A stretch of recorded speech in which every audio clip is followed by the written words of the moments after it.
Manfred von Richthofen bio je nemački pilot u Prvom svetskom ratu sa ukupno 80 priznatih vazdušnih pobjeda. Richthofen je imao mnogo nadimaka.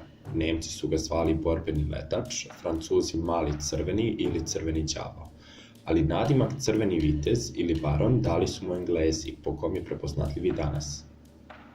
Sa početkom Prvog svjetskog rata, Richthofen je kao izviđač u svom konjičkom puku učestvovao u borbama i na zapadnom i na istočnom frontu. Međutim, zahvaljujući mitraljezima i bodljikavoj žici, konjica je izgubila svoju prvobitnu ulogu, zbog čega je korišćena u rovovskom ratu kao obična pešadija. Dugi periodi neaktivnosti i jednoličnosti vojničkog života u rovovima motivisali su Manfreda da podnese zahtev za prijem u nemačko ratno vazduhoplovstvo. Zahtev mu je uskoro odobren i krajem maja 1915. godine prebačen je u vazduhoplovstvo. Inspirisan slučajnim susretom sa nemačkim lovačkim asom Osvaldom Belkeom, Manfred je odlučio da i sam postane pilot. Kasnije će upravo Belke izabrati Richthofena u sastav svoje elitne lovačke eskadrile Jasta II. Richthofen je 17. septembra 1916. godine ostvario svoju prvu vazdušnu pobedu iznad Cambrea u Francuskoj.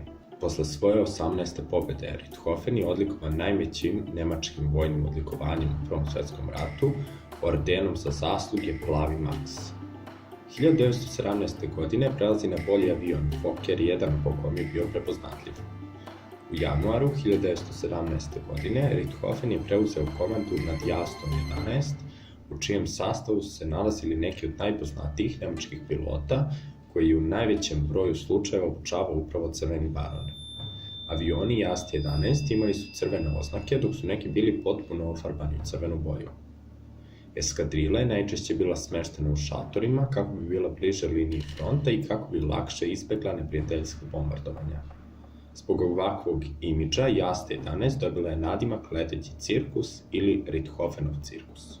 Richthofen je svoju eskadrilu vodio sa neverovatnim uspehom koji je kulminirao tokom krvavog aprila 1917. godine. U ovom periodu oborio je 20 britanskih aviona, čime ukupan broj pobjeda povećao na 52. U julu iste godine bio je ranjen u glavu, zbog čega nije mogao da leti nekoliko nedelja. Po oporavku postaje komandant prvog lovačkog jata. Prema nekim izvorima u Nemačkoj ih je 1917. godine vladao užasan strah da bi pogibija Richthofena, koji je međuvremeno postao nacionalni junak, zadala užasan udarac moralu nacije. Zbog toga njegovi pretpostavljeni zamolili su ga da se povuče, ali on je to naravno odbio. Dana 21. aprila 1918. godine, dok je letao u blizini reke Some, Richthofen je pogođen jednim zrnom kalibra 303, odnosno standardnom britanskom municijom koju su koristile i puške i mitraljezi. U trenutku kada se crveni baron okrenuo da proveri svoj rep, pogođen je metkom koji je dolazio odozdo i sa leđa i koji je ukuso prošao kroz njegov grudni koš. Richthofen je zatim izveo užurbano, ali kontrolisano sletanje na putu koji su kontrolisali austrijske imperijalne snage.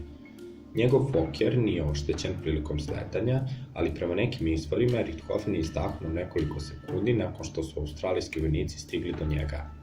Poslednje što je izgovorio bilo je kaput. U slobodnom prevodu znači gotov sam.